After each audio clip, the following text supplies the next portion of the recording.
Alright, hey guys. It's been a while since I made a video, but I'm going over I finished pretty much Pez's cage. Y'all saw that in the most recent video, briefly.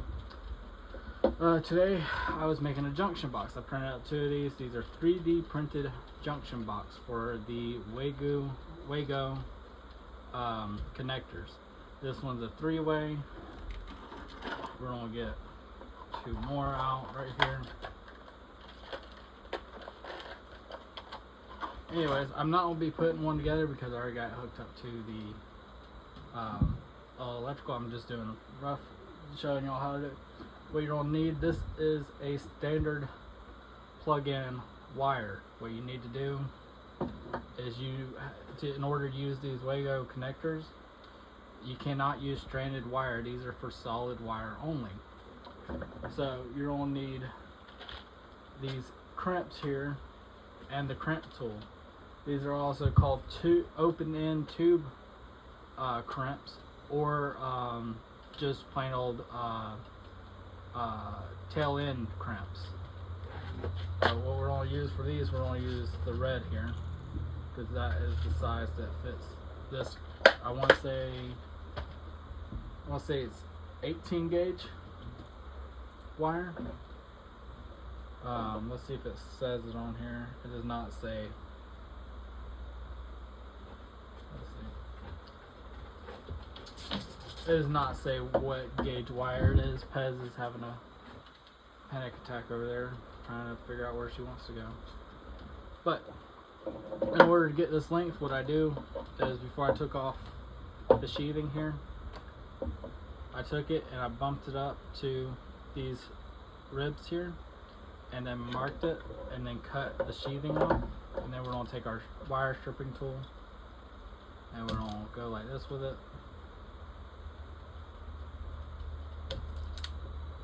Well, I actually need to take more off that one.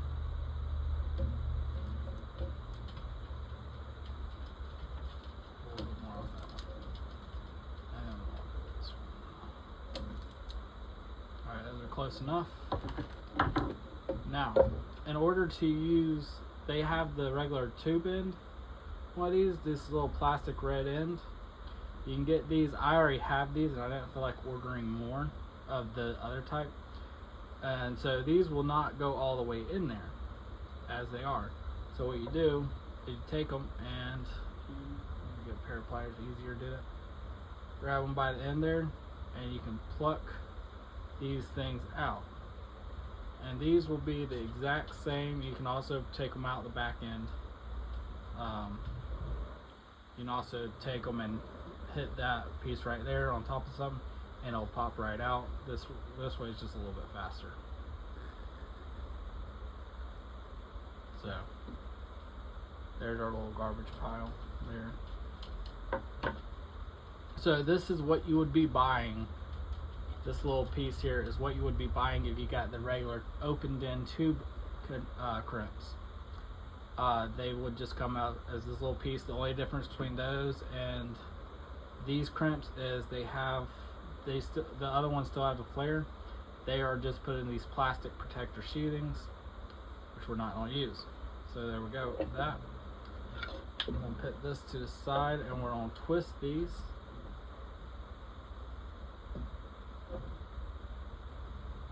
Reason we're twisting these is if they're not twisted, they're very difficult to get inside these little connectors.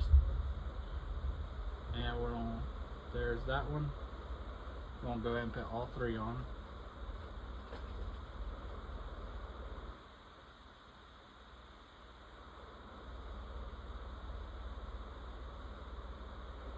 If I can get this one on there. Sometimes you got a wire that just doesn't want to cooperate. Okay.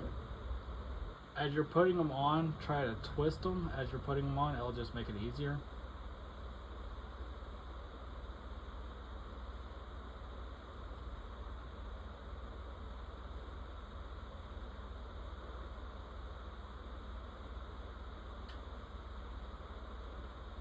Alright, there we go.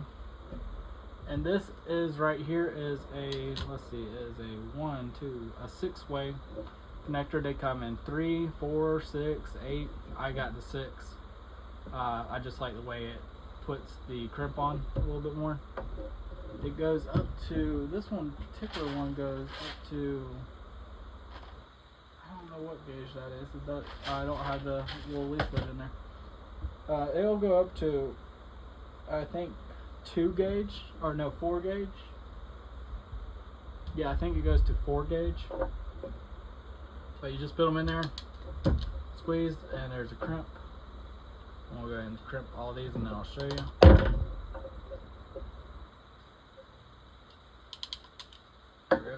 Now, if you were leaving these little doodads on there, oh, yeah, I don't know why it keeps glaring like that. I guess the reflection off the thing.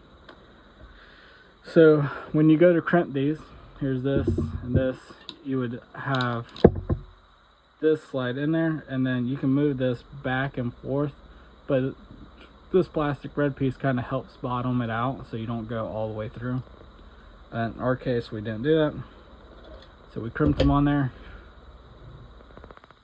and that's what it looks like.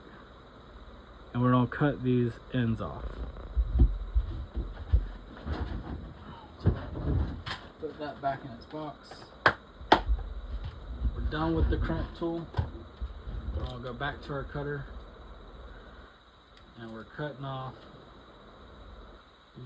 anything that is excessively long. This piece is not very long, so I'm not gonna cut it off. Then we're gonna prep our wago connectors. These are 3-way. I will put in the description who provides this design.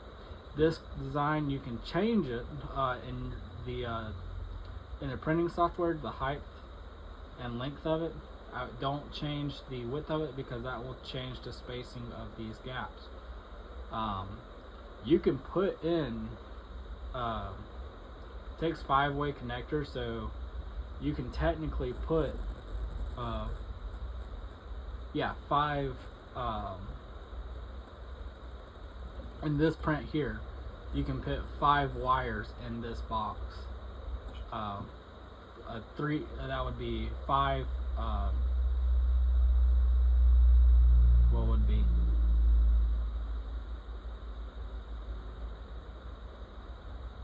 I can't remember what it's called. Anyways, you can, each wire would have, since you only have 3 spots, you can only put a 2-3 wire. What that means is you got your hot, your neutral here, or if you were doing a 240 volt, it would be hot, and then you would have your ground. So you would have 3 wires, and that's the max you can put in this, because there's only 3 slots. Now granted, if you made it taller, you could probably bunch up different categories of wire. You could probably do a ground neutral and a hot, or whatever design you want if you raise it up. But I'm just using the 3-way connectors. So then you would pop those in like so.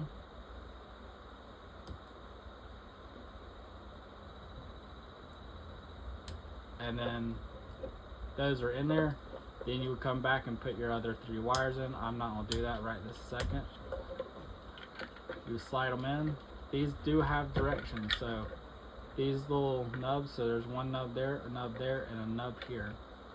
You put these orange flaps facing away from that nub. That nub, if you put, will interfere with those flaps, and you won't be able to slide them in and out easily like that. So same way, so we put our orange facing away from the nub. They slide down in there. This one is on this side, so we place our orange facing away from the nub. If I can get the wire to do what I want it to. Alright.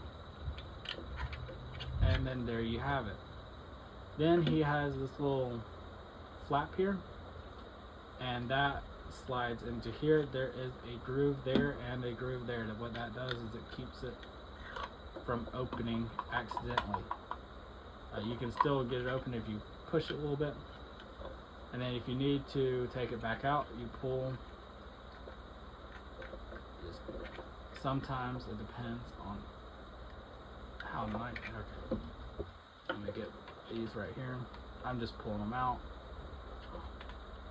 This one does not want to come out. That bit. Well, the other one was easier. There we go. There's one. There we go. The one just popped right out, is the other two that were giving me problems. But yeah, then you would stick it back in there, make sure it's facing the right way. You could just go like this, face it the right way. Twist that one around. And there you go, then you would put your cap on. So very simple box. It has 4 screw holes through the back. I wouldn't use these 3, I would just use that one. You can also add your own hole just by drilling a new one, but it's all up to you. But the nice thing is it is a 5-way or a 5-way 3-slot, so that means 5-way wago connectors. So you can put up to, this one has 3, you can put up to 5, 5-way. And so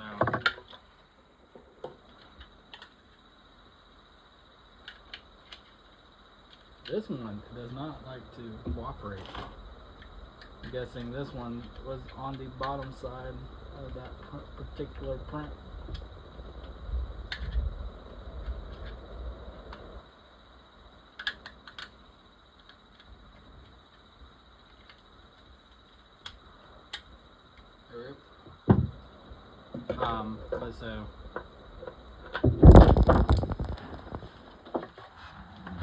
But that's what you need to convert a stranded wire over to a solid wire with the crimps that you saw me using and the crimp tool, in order to use these wago connectors. If you don't have the crimp tool, you cannot use stranded wire. It has to be solid wire.